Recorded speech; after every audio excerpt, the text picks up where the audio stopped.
भाजपची ताकद संघाच्या मजबूत वैचारिक पायावर उभी. मतदार यादी शुद्धीकरणात कार्यकर्त्यांनी सक्रिय व्हावे. बापूसाहेब पाटील. लासलगावच्या कार्यकर्ता संवादात मेळाव्यात मार्गदर्शन. नवनियुक्त पदाधिकाऱ्यांचा सत्कार. भारतीय जनता पक्ष हा आज जगातील सर्वात मोठा राजकीय पक्ष असून राष्ट्रीय स्वयंसेवक संघाच्या मजबूत वैचारिक शिदोरीमुळे पक्षाची वाटचाल अधिक सक्षम झाली. सध्या मतदार यादी शुद्धीकरणाचे काम सुरू असून प्रत्येक कार्यकर्त्यांनी या अभियानात सक्रिय सहभाग नोंदवावा असे प्रतिपादन भाजपाचे जिल्हा सरचिटणीस बापूसाहेब पाटील यांनी केले.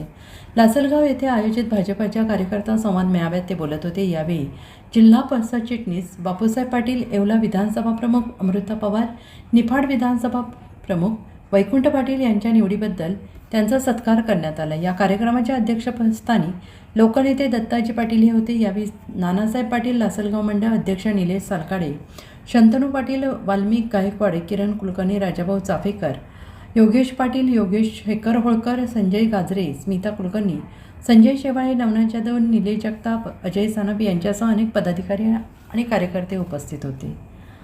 वैकुंठ पाटील यांनी कार्यकर्त्यांना मार्गदर्शन करताना केवळ आक्रमक राहून काम होत नाही, तर संयमाने आणि शांत डोक्याने काम केल्यास अधिक चांगले परिणाम मिळतात. कोणालाही अवास्तव आश्वासने देऊ नयेत असा सल्ला दिला. अमृता पवार यांनी पंतप्रधान नरेंद्र मोदी यांच्या नेतृत्वाखाली राबवण्यात आलेल्या विविध जनकल्याणकारी योजनांची माहिती देत समाज उपयोगी कामाची प्रेरणा आपल्या वडिलांकडून मिळाल्याचं सांगितलं.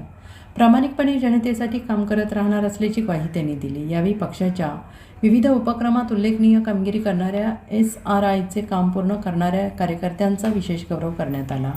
या कार्यक्रमात मोठ्या संख्येनं भाजप पदाधिकारी आणि कार्यकर्ते उपस्थित होते.